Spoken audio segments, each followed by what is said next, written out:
চলে আসলাম আর একটা রেসিপি নিয়ে। আজকে রান্না করবো গরু মাংস কিমা দিয়ে মিক্স ভেজিটেবল। এটা বাচ্চাদের জন্য রান্না করবো, সাথে থাকো। আসসালামু আলাইকুম এভরিওয়ান। আমি একটা পাতিল গরম করে দিয়েছি।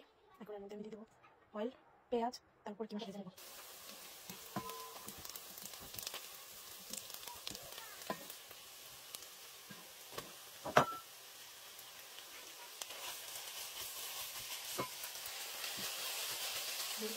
লবণ আর আদা রসুন পেস্ট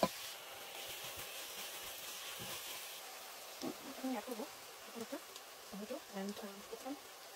এটা আমি পাতিতে বলি এই টমেটোটা আমাদের এখানে প্যাকেট বলতে পাওয়া যায়। এটা পেস্ট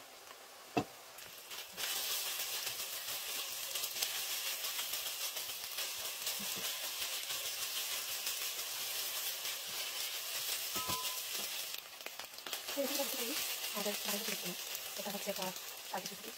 আমার কাছে রান্না করি আমি একটু বাংলা জিনিস সাথে একটি রান্না করি। এখানে কিছু কারি পাউডার, একটা কড়াইটা পাউডার, তো কাজু কুচি আর এখন একটু পাকুড়ের গুঁড়া দেখুন আর কিছু করবো না। মশলাগুলো দিয়ে একটু পানি করে দেবো। মশলাগুলো করে নেবো পানি করে পুরো আমরা রান্না করে নেবো। তারপরে সবজিগুলো অ্যাড করে দেবো।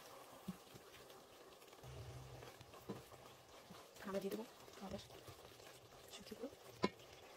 আমি এখানে নিয়েছি আলু, গাজর, ক্যাপসিকাম, কালো বেগুন, ব্রোকলি আর পেঁয়াজ বাটা। ওগুলো আমি অ্যাড করে দেবো।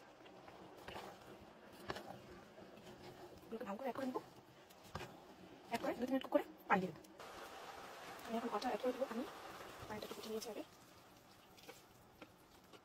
অ্যাড করে প্রথমে হাই ফ্লেমে রান্না করবো, তারপর লো ফ্লেমে।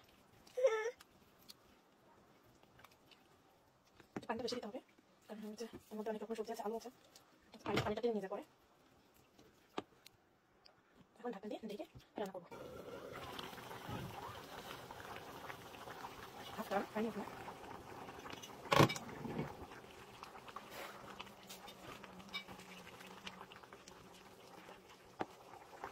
আমি তাকে ঢাকনা দিয়ে 10 থেকে 15 মিনিট করে নেবো। তারপরে আমি এটা বন্ধ করে দেবো। আমার রান্নাটা হয়ে গিয়েছে, চুলা বন্ধ করে দিয়েছি। Final look. Thank you for watching. আমাকে সাপোর্ট করবেন আপনারা ইনশাআল্লাহ।